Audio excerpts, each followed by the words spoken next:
Эффективдүү адамдардын жети ыкмасы. Стивен Ковинин эффективдүү адамдардын адаттары тууралуу китебинен көп керектүү нерселерди билип, өз жашообузга алып келүү менен натыйжалуулукка жетүүнүн жолдорун үйрөнсө болот. Жети ыкма бул психологиялык ыкма же формулалар эмес. Бул методикалык көрсөтмөлөр жеке эффективдүүлүккө жетүүнү ар этап сайын кылып көрсөтүп берет. Жети ыкма бул эффективдүүлүктүн ыкмалары. Проактивдүүлүк.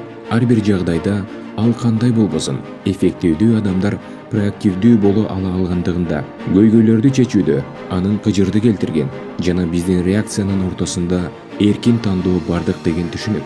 Проактивдүүлүктү жалпак тил менен түшүндүрүп көрөйүн. Мында катанын үстүнөн иштөө, аны моюнга алуу, аны бат-баттан оңдоо жана андан сабак алуу, эч кандай эмоцияга алдыруу эмес. Мындай жол ийгиликсиздикти ийгиликке жеткирет. Эл оозунда айтылып калат эмеспи? Ийгилик бул жол болбой калгандыктын башка бети. Жашоодо башка же өзүбүздүн каталар көп зыян алып келбейт. Аларга болгон биздин реакцияларыбыз көбүрөөк зыян алып келет. Акыркы жыйынтыкты элестетип, ишти баштоо керек. Иштин акыркы жыйынтыгын элестетип, иш баштоо. Демек, кандай жана эмне деген жумуш болоорун билип алып иштөө. Биринчи, жеке миссияны жөнгө салуу менен баштоо керек. Алгач жакынкы, олуттуу иштер кайсылар экендигин билип алып, өз оюбузда аны куруп башташыбыз керек. Кандай жыйынтык болоорун же кандай жыйынтык күтүү керектигин жазып алып, жана аларга кантип жетүү кадамдарын да жазып алуу ашыктык кылбайт. Биринчи, эң керектүү жумушту аткаруу. Эң керектүү жумуштан эч качан анчалык керектүү эмес жумуштарга баш ийбеш керек деп айткан Гетте. Бул адат биринчи жана экинчи адаттардын жыйындысынан келип чыгат. Муну бир эле сөз менен айтып берүү болот.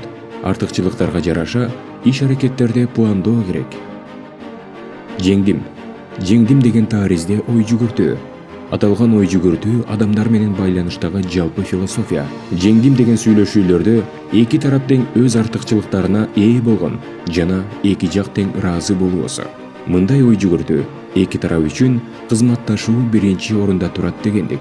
Бири-бирине болгон атаандашуу эмес. Биринчи түшүнүп алып, кийин түшүнүктүү болуу. Биз биринчи кезекте өзүбүздү түшүнүүнү каалайбыз. Бирок көпчүлүктөр бизди түшүнүү үчүн эмес, бизге жооп берүү үчүн угушат. Эмпатиялык угууларда кулак менен гана эмес, көз жана жүрөк менен угуу да маанилүү. Ошентип укканда маанисин гана эмес, угуучунун сезимдерин уга аласың. Синергияга жетүү. Синергия бул бардык ишмердүүлүктүн жогорку тартибине жетүү. Башкача айтканда, жогоруда айтылган адаттардын кошулмасынын жыйындыларын көрүү. Арааны ууштагыла. Жетинчи адат бул арааны ууштоого барабар. Бул сиздин жеке ресурстарыңыз жана каражаттарыңыз.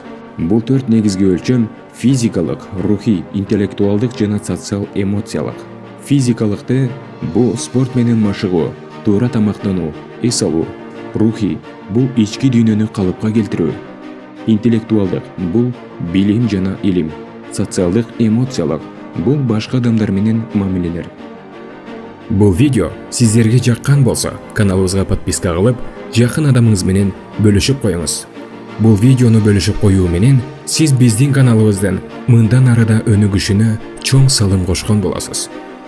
Көңүл бурганыңыз үчүн чоң рахмат.